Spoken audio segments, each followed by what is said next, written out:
इस कार्यक्रम के पुण्यार्जक हैं प्राचीन श्री अग्रवाल दिगंबर जैन पंचायत रजिस्टर धर्मपुरा, प्रधान श्री चक्रेश जैन, महामंत्री श्री विजेंद्र जैन, कोषाध्यक्ष श्री शेखर जैन, सचिव श्री नीरज जैन, मंदिर मैनेजर श्री पुनीत जैन, पंच कल्याणक महोत्सव समिति श्री 1008 पारसनाथ जैन मंदिर, वर्धमान कॉलोनी, सागर, मध्य प्रदेश।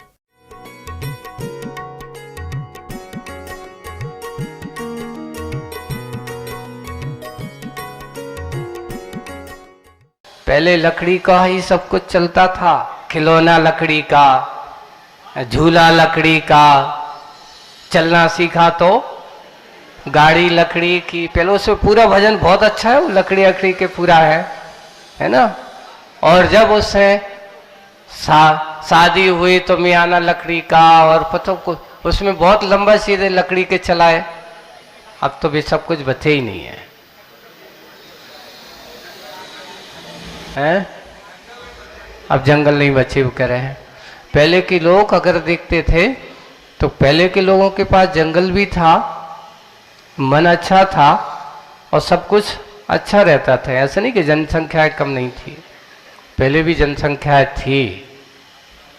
सोचो, अभी आप सर्वे की दृष्टि से देखा जाए तो जब आजाद भारत हुआ था उस समय जैनों की संख्या करोड़ों में थी, लाखों में नहीं थी। किस में थी? आज तुम कहां पहुंच गए हो? भारतीय आंकड़ों में आप करोड़ भी नहीं हो। जनसंख्या के आप वाला ही आप वैसे हो। कोई लोग कहते नहीं करोड़ से तो ऊपर होंगे, लेकिन उनकी दृष्टियों में तो आज भी तुम कितने हो? 50-60 लाख के भीतर। हाँ, बस वो ही है। अभी कल एक वो देख रहा था कि जनसंख्याओं में कम तो है, पर भारत की अर्थव्यवस्था को सुधारने में 25% को हिलाने की योगदान रखने वाली समाज है। अभी भी जैन समाज भारत की अर्थव्यवस्था को 25% की लगभग 25-27% का पूरा राजस्व और टैक्स भरने का सामर्थ्य, अगर पूरे भारत की संख्या अलग, एक तरफे एक चौथाई अलग, 25-27% हम, यानी संख्याओं में तो हम करोड़पति अरबपति हैं नहीं है, लेकिन संपत्ति के क्षेत्र में विकास तो किया, ये तो मानना पड़ेगा। पर वे विकास कोई सामान्य नहीं, स्वाभाविक विकास की ओर हमें देखना होगा। आत्मिक विकास हमारा सबसे बड़ा विकास माना जाता है। वही है कि हम विभाव की ओर दृष्टि नहीं, स्वभाव की ओर दृष्टि है। हमारा खान पान अगर अच्छा होगा तो स्वाभाविक दृष्टि होगी, और नहीं है तो वैभाविक दृष्टियां तो आदमी के पास अनादिकाल से संस्कार ऐसे विषय भोगों के पड़े हुए हैं, और विषय भोगों के पड़े हुए हैं। उसका परिणाम ये है कि आए दिन उसी का दुष्परिणाम भी देखने को पड़ा। अभी आचार्य भगवान ने कुछ समय पहले ये कहा कि वर्तमान के इस खान पीने का प्रभाव ये होना है कि आने वाला समय इतना विचित्र आने वाला है, और उनको भी बताने वाले डॉक्टर ही होते हैं, वैज्ञानिक ही होते हैं, अपने मन से नहीं, कि महाराज इतना प्रदूषित वातावरण हो रहा है। और ये मत सोच लें कि अमीर लोग इससे बचने वाले हैं, सबसे ज्यादा अमीरों के घर में ही जाने वाले है वो चीज। क्यों? कि जो जितना सुविधा भोगी होगा, जो जितना सुविधाओं से संपन्न होता जाएगा। आज तुम अपने घरों को सबसे ज्यादा कैंसर की साधन तुम्हारे घरों में है। आपको फ्रिज देख लो, वो भी कैंसर का साधन है। अभी स्पष्ट लिखा है कि गैस पर जो रोटी आप लोग सेकते हो, तुमने चूल्हे मिटा दिए घरों से, सिगड़ियां हटा दिए घरों से, वो गैस जो आप भोजन के साथ खा रहे हो, अगर हम थोड़े से अपने स्वास्थ्य के प्रति अगर जागरूक हो जाएं। अभी आचार्य महाराज ने वहां सब लोगों से कहा कि देखिए, अगर तुम अभी नहीं संभले तो आए दिन 2030 तक हर घर में एक कैंसर का मरीज होगा, हर घर में। अब हम क्या करें, कौन करे महाराज, घर खराब हो जाएगा। आदमी का स्वास्थ्य खराब हो जाए वो चलेगा, लाखों करोड़ों रुपया खर्च हो जाए वो चलेगा, लेकिन एक सिगड़ी जलाने में उनका घर खराब हो जाएगा।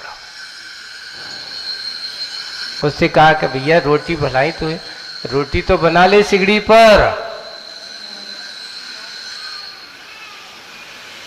और क्योंकि आज सबसे ज्यादा हमारा मुख्य भोजन अगर होता है तो क्या है, रोटी हमारी मुख्य भोजन होती है। और आज सबसे ज्यादा आप उस गैस के साथ उस पर लगा करके और उसी पर रखते हैं तो वो आपकी उस जब कच्ची रोटी उस पर गिरती है, गैस उस पर एब्जॉर्ब होती है और उसमें समा जाते। और उसमें भी तुम्हारी आदत का है अच्छी गरम गरम चाहिए, ठंडी तो बिल्कुल चाहिए नहीं है पूली। हाँ, और वो जाकर के वो गैस जो पेट्रोलियम गैस है वो हमारे लिए बहुत नुकसानदेह हो रही है। अगर वो तो आचार्य जी और अभी जैसे पलिहारी कह दिया जाए कि यहाँ सिर्फ सिगड़ी से भोजन बना करके महाराज को आहार देना है, तो आदमी कहे कि भैया बहुत कठिन काम है, तो चौका लगाओ, हमसे बस को नहीं है। क्यों? अच्छा, यहाँ तो इतनी बैठी हैं महिलाएं, कितनी महिलाओं को चूल्हे पर रोटी बनाना आता है? बनाना आता है? इतने चूल्हे बनाए? चूल्हा था कि है? इतने घरों में पहले चूल्हा, आपको घर में कोई चूल्हा है? किसके घर पे है? क्या थे? एक दो घर है, एक इनके घर है, बताओ इतने। यानी देख पीछे बैठी अम्मा, वो कह रही हमारे घर पे अभी चूल्हा है। प्रयोग भी करते हैं कि देखने का है, प्रयोग नहीं होता। ये हमें अगर आज अपने आप को, तो जब तक तुम अपनी पुरानी अपनी सभ्यता की ओर नहीं आओगे, अपनी पुरानी उस सभ्यता की, आप स्वास्थ्य की कल्पना करना छोड़ दीजिए। अगर आपको स्वस्थ रहना है तो मैं तो ये कहूंगा कि बड़े संपन्न हो जाओ, सब कुछ हो जाओ।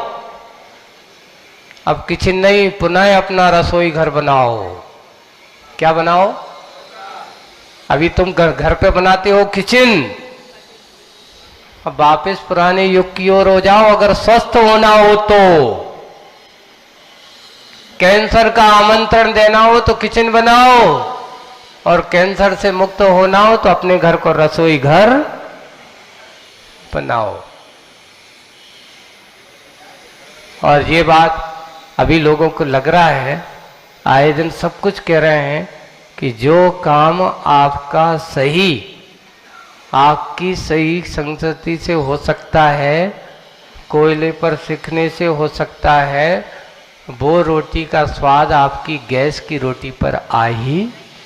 अब तो गैस भी नहीं महाराज, आप तो ये कहा गया, वो क्या बोलते, मेकिंग, रोटी मेकिंग मशीन है ना। अब तो मशीनों की तो वो क्या होगा, अरे माइक्रोवेव है, वो क्या नाम अपना एक वो आया था उसका, बहुत एक बार मैंने पढ़ा था, उसको क्या बोलते हैं वो, जिस पर पानी वगैरह गर्म करते हैं,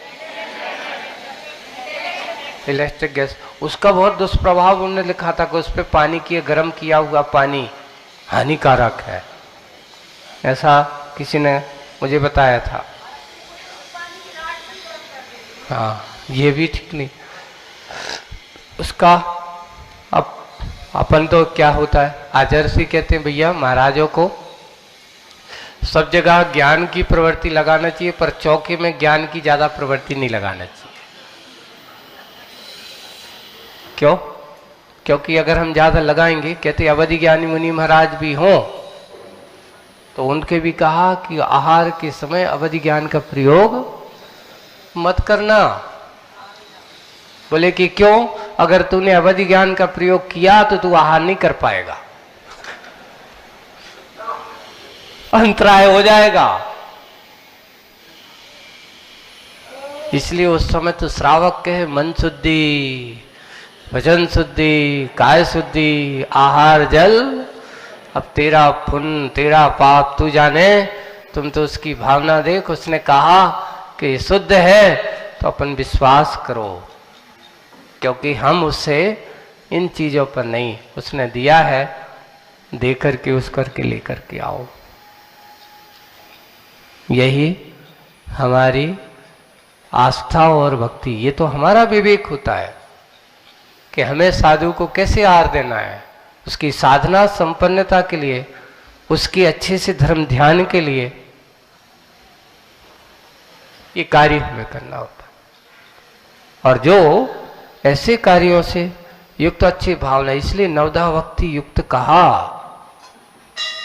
नवधा भक्ति से मात्र पूजा कराने के लिए नवधा भक्ति नहीं है, हमारे अंदर की समर्पण, हमारे अंदर की श्रद्धा, हम कितने अपने गुरुओं के प्रति, अपने साधुओं के प्रति कितने अपने आप को उनके बारे में सोचते हैं। कई लोग कहते हैं महाराज ये नवधा भक्ति तो साधु लोग अपनी मान कसाय बढ़ाने के लिए कराते हैं। बिल्कुल नहीं बंधु, ये पूजन नवधा भक्ति साधु अपनी मान कसाई के नहीं, साधु वो तो निमित्त मात्र है, वो श्रावक अपने अंदर की श्रद्धा का अभिव्यक्तिकरण करने के लिए होती है नवधा भक्ति। आपको अभी देखेंगे मुखमाटी में नवधा भक्ति आएगी, आहार पड़गाना आएगा, चौथे खंड में जब अपन पढ़ेंगे उस समय आप देखना कि कैसे श्रावकों का दान होता है, योगदान होता है। उस समय आपको उस प्रसंग पर आप सुनेगा, मिल पाएगा किस समय, देखते हैं आएगा समय क्या होगा। पर इतना ही है कि यही विभाव की सफलता है कि जो नाक की नाकी फोड़ दे, बर्फ खाने में तो ठंडा लगता है, लेकिन देखो खाने की बात कर रहे हैं अभी, तो लगाने की बात नहीं कर रहे हैं। हाँ, फिर भी अगर वो यहाँ कहे ना हिम की डली को खा लेता है ना, जल्दी जल्दी में, अब ठंडी ठंडी लग रही है, गर्मी बहुत थी, वो बर्फ खा लिया, खाता गया, अच्छा लग रहा है, खाने के बाद पुनः कह रहा है कि लगता पुनः प्यास लगी है, प्यास तो बुझी नहीं। उसकी प्यास बर्फ खाने से कभी प्यास बुझती नहीं है। ठंडा पानी और जितना फ्रिज का पियोगे उतनी और ज्यादा प्यास लगती है। अब वो अमोनियम गैस जो ठंडा करने वाली होती है सबसे ज्यादा हानिकारक होती है। आपके फ्रिज में जो ठंडा करने का काम साधन है वो कौन सी गैस होती है? तो उसका नाम अमोनियम गैस है, जो गैस अपने शरीर स्वीकार नहीं करता, स्वीकार नहीं करता है। ये तो सिर्फ ये व्यवस्थाओं के लिए, कभी कहां से किसने बनाया, किस क्षेत्र में, तो बोले कि ये सारी की सारी अंग्रेजों की देन थी, क्योंकि इंग्लैंड सबसे गर्म देश है। वो ठंडा, वहां पर ठंडा होने के कारण से वहां से चाय लेके आ गए। जहां गर्म देश होता है वहां पर रखना। अभी लिखा कि फ्रिजों में सब्जी रखना, ये सबसे ज्यादा हानिकारक। सुन लेना तुम लोग अच्छे से, जो रहते हैं ले आते हो, अरे तुम्हारे घरों में बाजार, ये कहाँ की है? अभी एक मैंने कल परसों एक भाई मुझे दिखा रहा था, एक अच्छा यूरोप आदि देशों में जहां सब्जियां नहीं होती हैं, यानी बाहर से आती हैं लोगों को तरफ से, तो वे लोग उसमें रख करके 10-10 दिन की उसमें रखते हैं। यहां तो तुम रोज बाजार जाओ ना, क्यों इतनी तृष्णा रखते हो? अरे कल महंगी मिलेगी, आज सस्ती मिल रही, ले लो तुम तो, भराई धरे धरे सड़ा दो उसमें। अभी एक और कल वो एक दिखा रहा था ये बाजार में जो तुम लोग होते हैं ना, जो पुराना पका हुआ, कई लोगों को भी चितरी लगे केला बहुत अच्छे लगते हैं, है ना, वो पक जाते तो वो काले काले से हो जाते हैं, कोई केला कभी नहीं। उसमें देखा, उसमें निकाला वो काला काला आसान सा, और उसने माइक्रोस्कोप रखा है, माइक्रोस्कोप रख करके देखा, और देखा तो उसमें ऐसे कीड़े चल रहे हैं बहुत सारे, अंदर अंदर कीड़े बहुत पड़ जाते हैं। ये चीजें, अब यही चीजें आप खाते पीते जाते हो, और कि जब आपके शरीर में पहुंचती हैं ना, जाकर के भी अनेक प्रकार की विकृतियां पैदा कर दे। इस रविवार को आपको मैं दिखवाऊंगा कि देखिए पानी में कैसे जीव होते हैं। अभी से माहौल बना रहे हैं, आपको बता देते हैं। तो पानी में जीव क्या होता है, ये शीतल पेय के दुष्प्रभाव कितने होते हैं, और भी बातें हैं, समय पे अपन देखेंगे। तो इतना ही कहूँगा, स्वभाव में और विभाव की सफलता यही है, स्वभाव का अभाव विकलता है ना। होते इतने होने पर भी सागरी जल सत्ता, महासत्ता हिमकंड को डुबोती नहीं, इसमें क्या राज है। देखिए फिर भी वो विपरीत बन गया, पानी में है, विभाव है, वो बर्फ, लेकिन वो सागर की महासत्ता कहती है कि भैया क्या करे, अपनों ही तो है। अब विभाव में चलोगा तो क्या कहो, उसको डुबा दे, नहीं, वो भी तैराती रहती है। ऐसा लगता है माँ की ममता वह संतान के प्रति है, वंश अंश के प्रति एक कदम नहीं उठा सकती, क्योंकि लड़का कितना भी बुरा हो जाए, पर क्या करे, माता पिता कहते भैया अपनों ही तो आए। ऐसे ही वहां पर वो पानी विभाव में बर्फ के रूप में चला गया। अब वो उसको डुबाए तो बोले कि क्यों डुबाओ भैया, जैसा है तो चलना दो, क्योंकि अपना ही है, अपने ही से बना हुआ है, कोई दूसरा अपने से है नहीं। जैसे एक माँ की ममता संतान के प्रति, वंश अंश के प्रति ऐसा कदम नहीं उठा सकती, कभी भूलकर सब कुछ कष्ट भार अपने ऊपर ही उठा लेती है, और भीतर ही भीतर चुप्पी बिठा लेती है। यही दशा संसारी आत्माओं की है, और संसार के इन विचित्र प्रसंगों की है। बस इतना ही है, सारभूत बात यही है कि संसार में स्वभाव वाले को ही सुखी मिलने वाले हैं, विभाविक परिणति में रहने वाले, सुख का अनुभव करने वाले नहीं हो सकते। आज की मुखमाटी आपको यही शिक्षा दे रही है कि बर्फ कितनी खा लो, वो आपकी प्यास खड़ी हुई फसल को जलाने की क्षमता भी रखने वाला है। हम अपने स्वभाव की ओर दृष्टि करें, विभाव से बढ़ने की ना। इसी भावना के साथ बोलिए परम पूज्य आचार्य गुरुवर श्री विद्यासागर जी।